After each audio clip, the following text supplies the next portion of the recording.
Welcome, everybody. Today we are going to talk about long division.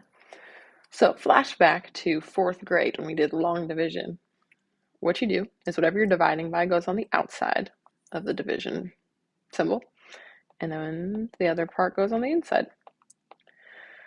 So, what we look for is we say, how many times does 6 go into the first number? So, how many times does 6 go into 1? Well, 6 doesn't go into 1. So, then we make it a little bit bigger and we say, how many times does 6 go into 15? Well, 6 goes into 15 twice. So then you multiply together the 2 and the 6, so 2 times 6 is 12, and you write it below. Then you subtract those two values. So 15 minus 12 is 3. Then we drop down the next number. So now we've got 39. So we say, how many times does 6 go into 39? Well, 6 times 6 is 36, so I would say it goes in 6 times. So then I multiply. 6 times 6 is 36, and then I subtract again. So I'm left with a 3. Then I drop down the 7, and I say, how many times does 6 go into 37? Still 6 times. 6 times 6 is 36. We subtract, and we're left with a 1. Because there is nothing else left to drop down, this 1 is our remainder. So with a remainder, we add it on to the end of our number, and I make a fraction, so the 1 goes on top, and below it goes whatever we were dividing by. And we were dividing by 6, so it'd be 1 over 6.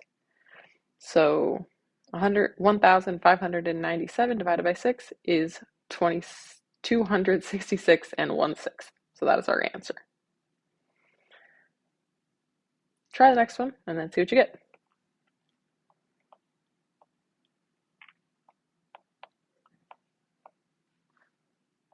All right, hopefully you've had a chance to try it. So I say, how many times does 12 go into 7? It doesn't. So how many times does 12 go into 73? It goes in 6 times. So 12 times 6 is 72. I subtract and get a 1. Drop down the 4. How many times does 12 go into 14? It goes in once. So 1 times 12 is 12. Subtract. Drop down the 9.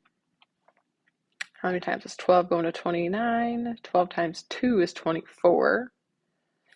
So 24, we subtract, so we're left with 5. Oh, there's nothing left. So that is our remainder. So our remainder makes a fraction, and it's going to be over what we were dividing by, which was 12. So hopefully this rang a bell. I know it's been a while since elementary school and we did this. But today we're going to be using this idea of long division to divide polynomials. So long division with polynomials, you've got to check to make sure your polynomials are in standard form. So a reminder, standard form is biggest exponent to smallest exponent. So it always has to be written that way. If you are missing any of the terms, so like x squared, x number, you have to fill in the 0 for any missing terms. So if you're missing an x term, you would say 0x. And then if you have a remainder, it goes on as a fraction over whatever you're dividing by. Something interesting is if your remainder equals 0, then whatever you're dividing by is a factor of that polynomial. So that's kind of neat. So let's try this out. So for our first one, we're dividing by x plus 5. So x plus 5 goes on the outside. And then I check, it is in standard form, and it goes x cubed, x squared, x, number without an x, so it is in standard form, and we're not missing any terms.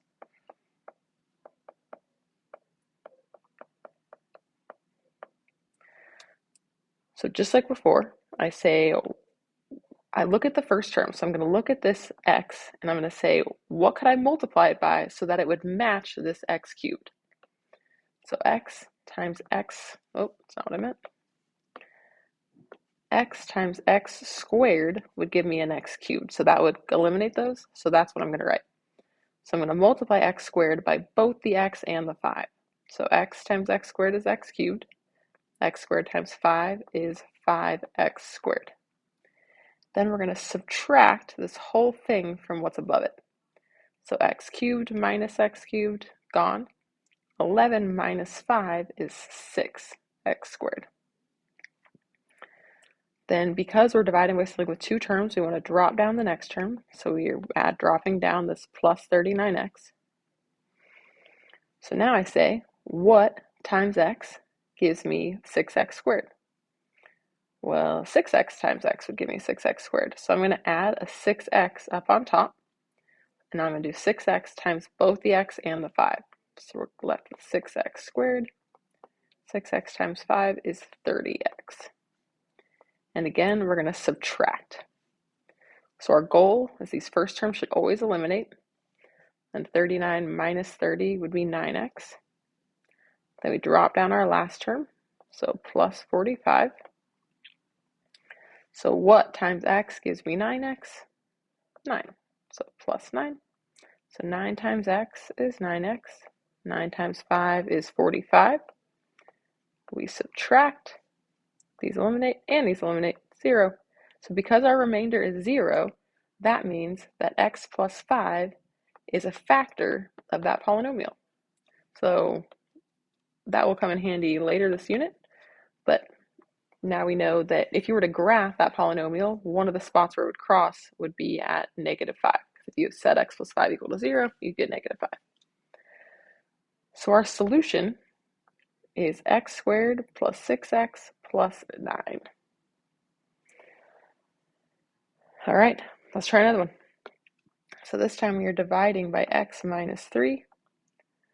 Ooh, what we're dividing is in standard form, so the x cubed goes first, but we're missing the x squared, so we're going to say plus 0x squared. We're missing the x, so we'll put plus 0x, and then the minus 27. So we've got to put in those placeholders if we're missing terms. So first step is I say, what times x gives me x cubed? So x squared times x gives me x cubed. And then I do x squared times the minus 3, so minus 3x squared. Then we're going to subtract. 0 minus negative 3x turns it into a positive 3x squared. And we drop down the 0x. So we say, what times x gives me 3x squared? Well, 3x. So 3x times x gives me 3x squared. 3x times minus 3 is minus 9x.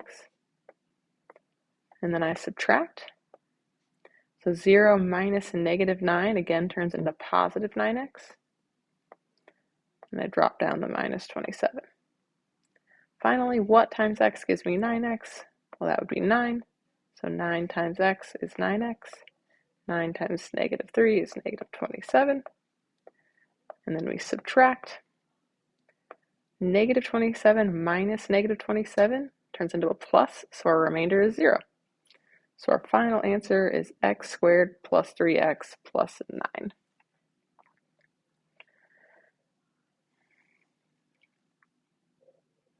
All right, I would recommend trying the next two before watching it, but we'll take a look. So this time we're dividing by 2x plus 1. Ooh, notice it's not in standard form, so we're going to need to switch these two, and we're going to need to switch these two. So the 8x cubed should go first, then the positive 12x squared, then the 6x, then the 5. So first step is what times 2x gives me 8x cubed?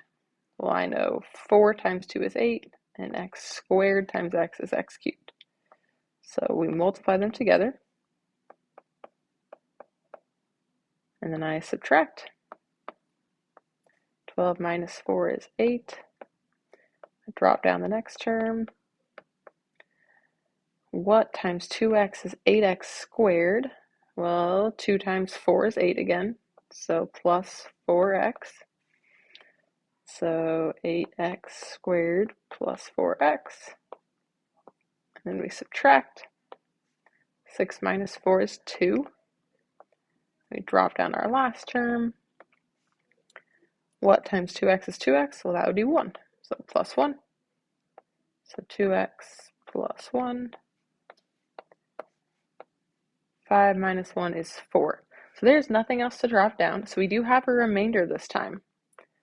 So when there is a remainder, we talked about when we did those other problems that we're going to make a fraction. So since it's positive, we're going to say plus 4 on top of 2x plus 1 because that's what we divided by. So whatever you're dividing by, that's going to go on the bottom of the fraction. And that whole thing is our solution.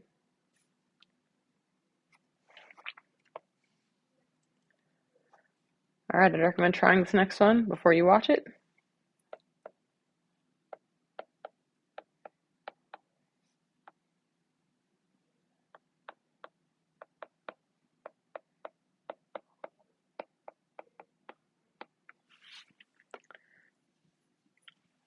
All right, so what times x squared gives me x cubed? That would be x. So I multiply x by all of those. X cubed minus 2x squared. Oh, I forgot to check. Is it in the standard form? Yes, and it's not missing anything. Perfect. Okay, x times negative 3. So then we subtract. 3 minus negative 2 is 5x squared. Negative 13 minus negative 3 would give me negative 10x. And I drop down the minus 15. And I say, what times x squared gives me 5x squared? Well, that would be a 5. So 5x squared minus 10x minus 15. Ooh, those match perfectly, which means everything cancels. We're left with a 0. So our solution is x plus 5. All right, that is how to divide polynomials using long division. So I hope that helped, and good luck.